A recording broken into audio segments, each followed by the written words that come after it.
সকলকে জানাই সুপ্রভাত। তোমরা এই ঠান্ডায় কে কেমন আছো?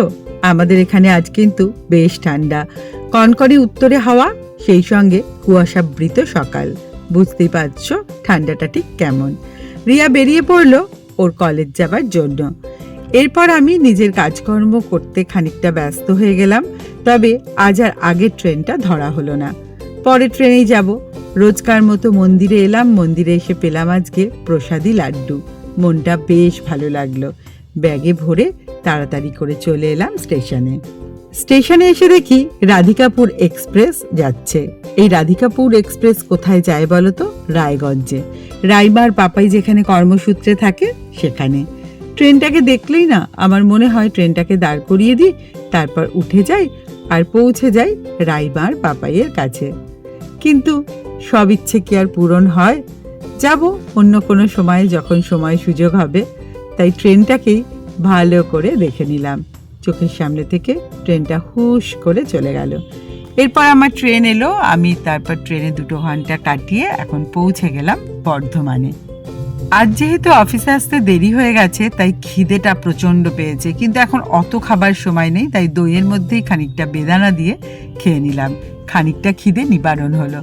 এরপর ব্যস্ত হয়ে গেলাম নিজের কাজকর্ম নিয়ে। আজকে প্রচুর ওয়ার্ক প্রেশার ছিল, এতটাই ওয়ার্ক প্রেশার যে আজকে আমরা কেউ ঘাড় তুলতে পারিনি।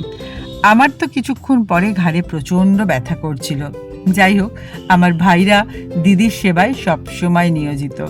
ওরা কফি করে দিল, আমি কফি খাচ্ছিলাম, সবাই আমরা খাচ্ছিলাম। এখন কাজটা একটু হালকা হচ্ছে, তাই কফিটা খেয়ে নিলাম।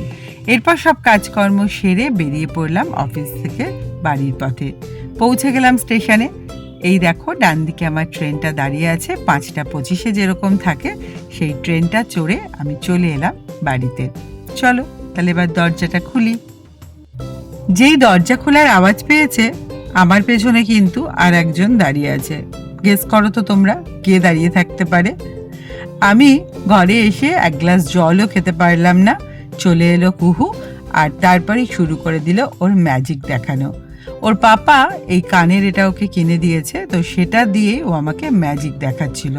তোমরা যদি দেখতে চাও কুহু ম্যাজিশিয়ানের ম্যাজিক, তাহলে অবশ্যই কিন্তু তোমরা কমেন্ট করো। কুহু তাহলে তোমাদের অনেক ম্যাজিক দেখাবে। এরপর দিয়ে রিয়াও চলে এলো। এসে তাড়াতাড়ি করে ফ্রেশ হয়ে নিল, বলল এখন কফি আর কেক খাবো। শীতকালে এই কফি আর কেকের কম্বিনেশনটা দারুণ, কিন্তু শরীরের বিভিন্ন রকম অসুবিধার জন্য খেতে একটু ভয়ই করে। তবে আজকে খেলাম মেয়ের আবদারে। চলো আজকের মতো টাটা।